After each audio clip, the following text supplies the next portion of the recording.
ಇಡೀ ಮಧ್ಯಪ್ರಾಚ್ಯದಲ್ಲಿ ಯುದ್ಧದ ಬೆಂಕಿ ಉರಿಯುತ್ತಿರುವಾಗಲೇ ಜಗತ್ತನ್ನು ಬೆಚ್ಚಿ ಬೀಳಿಸುವಂತ ಮತ್ತೊಂದು ಮಹಾಸ್ಫೋಟಕ ಸುದ್ದಿ ಹೊರಬಿದ್ದಿದೆ. ಇಸ್ರೇಲ್ ಇರಾನ್ ನಡುವಿನ ವೈರತ್ವ ಈಗ ಗಡಿಗಳನ್ನು ದಾಟಿ ಪ್ರಧಾನಿಯವರೆಗೆ ಮನೆ ಬಾಗಿಲಿಗೆ ಬಂದು ನಿಂತಿದೆಯಾ? ಇರಾನ್ ನನ್ನ ಸ್ವಂತ ಮಗನನ್ನೇ ಹತ್ಯೆ ಮಾಡಲು ಬಲಿಷ್ಠ ಸಂಚು ರೂಪಿಸಿತ್ತು ಅಂತ ಇಸ್ರೇಲ್ ಪ್ರಧಾನಿ ಬೆಂಜಮಿನ್ ನೆತನ್ಯಾಹು ಸ್ವತಃ ಗಂಭೀರ ಆರೋಪ ಮಾಡಿದ್ದಾರೆ. ಹಾಗಾದರೆ ಈ ಹತ್ಯೆ ಯತ್ನ ನಡೆದಿದ್ದು ಹೇಗೆ? ಇಸ್ರೇಲ್ ಈ ಕಂಟಕದಿಂದ ಬಚಾವಾಗಿದ್ದು ಹೇಗೆ? ಇಲ್ಲಿದೆ ನೋಡಿ.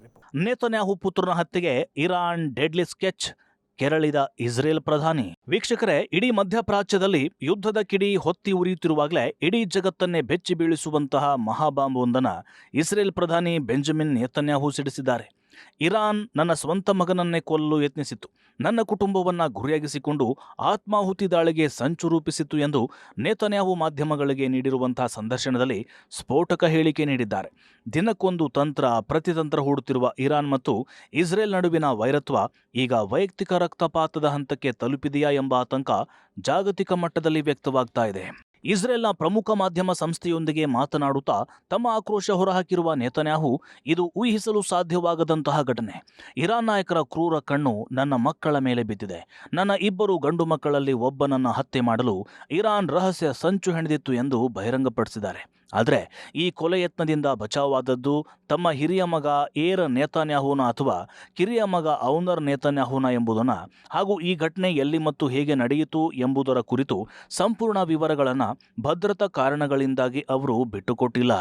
ಈ ಹಿಂದೆ ಇಸ್ರೇಲ್ನ ಸೇನಾ ಕಂಟ್ರೋಲರ್ ವಿಧಿಸಿದ ಕಠಿಣ ನಿಯಮಗಳಿಂದಾಗಿ ಈ ಹತ್ಯಾಯತ್ನದ ಸುದ್ದಿ ಮಾಧ್ಯಮಗಳಲ್ಲಿ ಹೊರಬರದಂತೆ ಗ್ಯಾಗ್ ಆರ್ಡರ್ ಮೂಲಕ ಮುಚ್ಚಿಡಲಾಗಿತ್ತು ಅಂತ ವರದಿಯಾಗಿದೆ.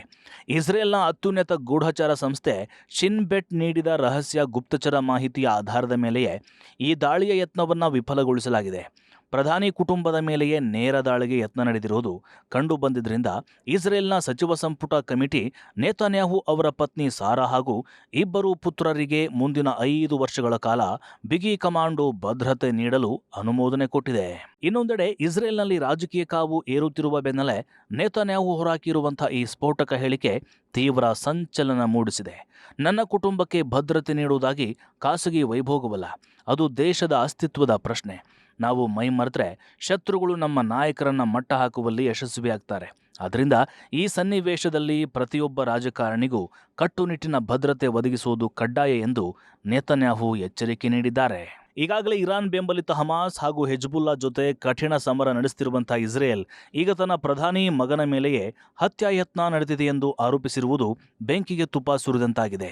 ಈ ಆರೋಪಕ್ಕೆ ಪ್ರತಿಯಾಗಿ ಇಸ್ರೇಲ್ ಸೇನೆ ಇರಾನ್ ವಿರುದ್ಧ ಮತ್ತಷ್ಟು ಕಠಿಣ ಸೇಡು ತೀರಿಸಿಕೊಳ್ಳುವ ಕಾರ್ಯಾಚರಣೆಗೆ ಇಳಿಯುತ್ತಾ ಎಂಬ ಭೀತಿ ಜಾಗತಿಕ ಮಟ್ಟದಲ್ಲಿ ವ್ಯಕ್ತವಾಗ್ತಿದೆ. ಇನ್ನೊಂದೆಡೆ ಈ ಕೊಲೆ ಯತ್ನದ ಸುದ್ದಿಯನ್ನ ಇಸ್ರೇಲ್ನ ಸೇನಾ ಕಂಟ್ರೋಲರ್ ಬಲವಂತವಾಗಿ ಮುಚ್ಚಿಟ್ಟಿದ್ರು ಎಂಬ ಮಾಹಿತಿಯು ಹೊರಬಿದ್ದಿದೆ.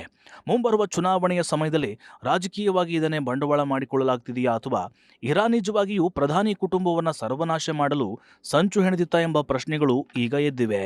ಒಟ್ಟಾರೆ ತನ್ನ ಮಗನ ಮೇಲೆಯೇ ನಡೆದ ಈ ಹತ್ಯಾಯತ್ನಕ್ಕೆ ಪ್ರತಿಯಾಗಿ ಇಸ್ರೇಲಿನ ಮುಂದೆ ಇರಾನ್ ವಿರುದ್ಧ ಎಂತಹ ರಕ್ತಸಿಕ್ತ ಪ್ರತೀಕಾರ ತೀರಿಸಿಕೊಳ್ಳಲಿದೆ? ಮಧ್ಯಪ್ರಾಚ್ಯದಲ್ಲಿ ಎದ್ದಿರುವ ಈ ಪ್ರಕಂಪನ ಮುಂದಿನ ದಿನಗಳಲ್ಲಿ ಯಾವ ಹಂತಕ್ಕೆ ತಲುಪಲಿದೆ? ಕಾದು ನೋಡಬೇಕಿದೆ.